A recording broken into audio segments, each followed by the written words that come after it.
Şimdi YKS yavaş yavaş yaklaşıyor. Şu anda 39-40 günümüz kaldı.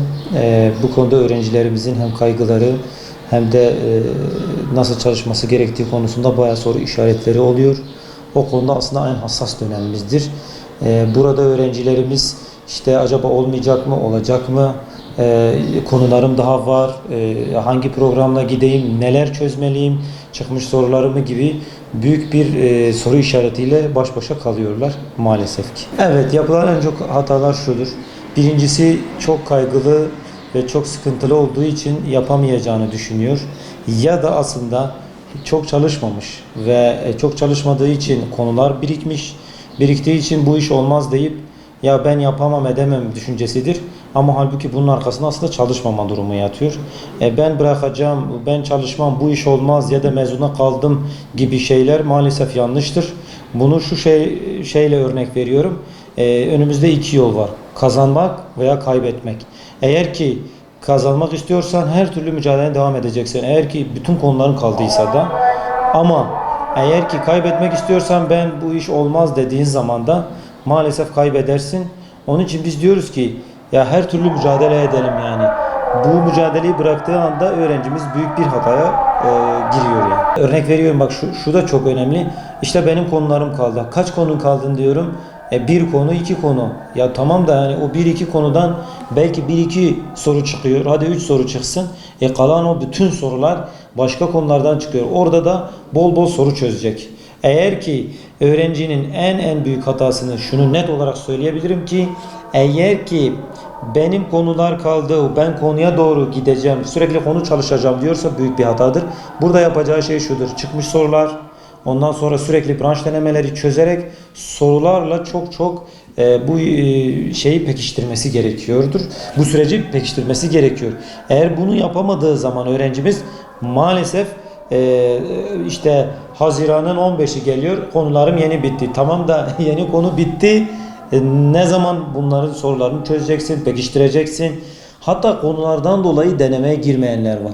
Bir öğrencimiz için net şunu söyleyebilirim. Genelde böyle çok net konuşan, hani bazı konularda, özellikle muğlak konularda net bir şey söylemiyorum ama bu konu nettir. Bir öğrenci ne kadar konusu kalsa bile denemeye girmiyorsa, ondan sonra kendi kafasına göre gidiyorsa kaybedecektir. Bu net bir bilgidir. Bundan dolayı da öğrenci soru çözecek, analizini yapacak. Bu gerçekten önemli. Bazılarında da şu hatayı görebiliyorum.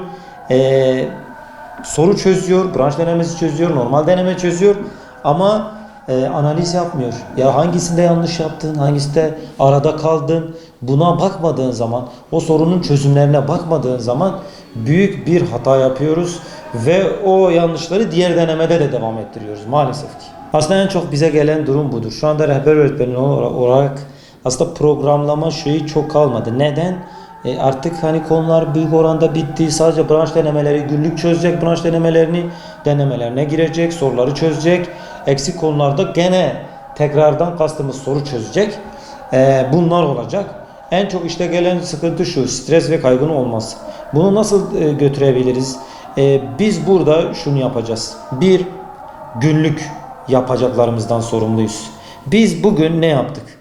Biz bunlarla yapacağız. Eğer ki geçmiş veya gelecek üzerine sürekli bir şey üzerine düşünürsek maalesef şu anda yapmamız gereken çalışmayı kaybediyoruz. Biz şimdi Allah'tan başka geleceği bilen yok. Biz sürekli kendimizi orada yapamazsam, edemezsem, kaygının en büyük sıkıntısı aslında Allah'ın bildiğini aslında bilmeye çalışmaktır. Gerçekten de öyle.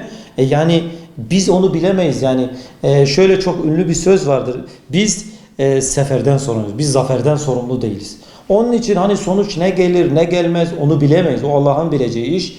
Ben bugün mücadele ettim ve bugün büyük oranda çok çalıştım ve sonuç tevekkül. Tabii ki bu en önemli, aslında işin manevi kısmının eksik olması maalesef kaygı artırıyor. Onun için biz o manevi şeyimizi güçlendireceğiz. Yani biz seferden sorumluyuz. Biz çalışmamızdan sorumlu olacağız. Zaferden değil. Sonuç gelir gelmez o Allah'ın bileceği bir iştir. Bu eksiklik olduğu zaman maalesef öğrencilerimiz kaybediyor. İnan biz de bu konuda bunu söyleyebiliyoruz.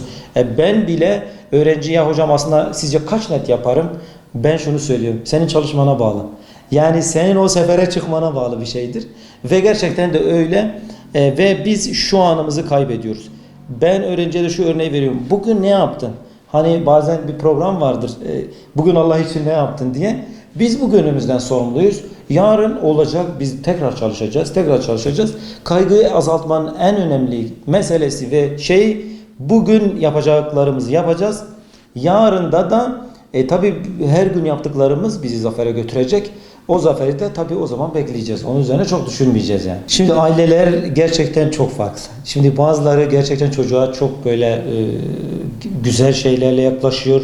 Onun stresini yaratacak şeylerle yaklaşmıyor. Ama bazıları çok tam tersine. Bu konuda ne çok bırakacağız, ne çok böyle sıkacağız.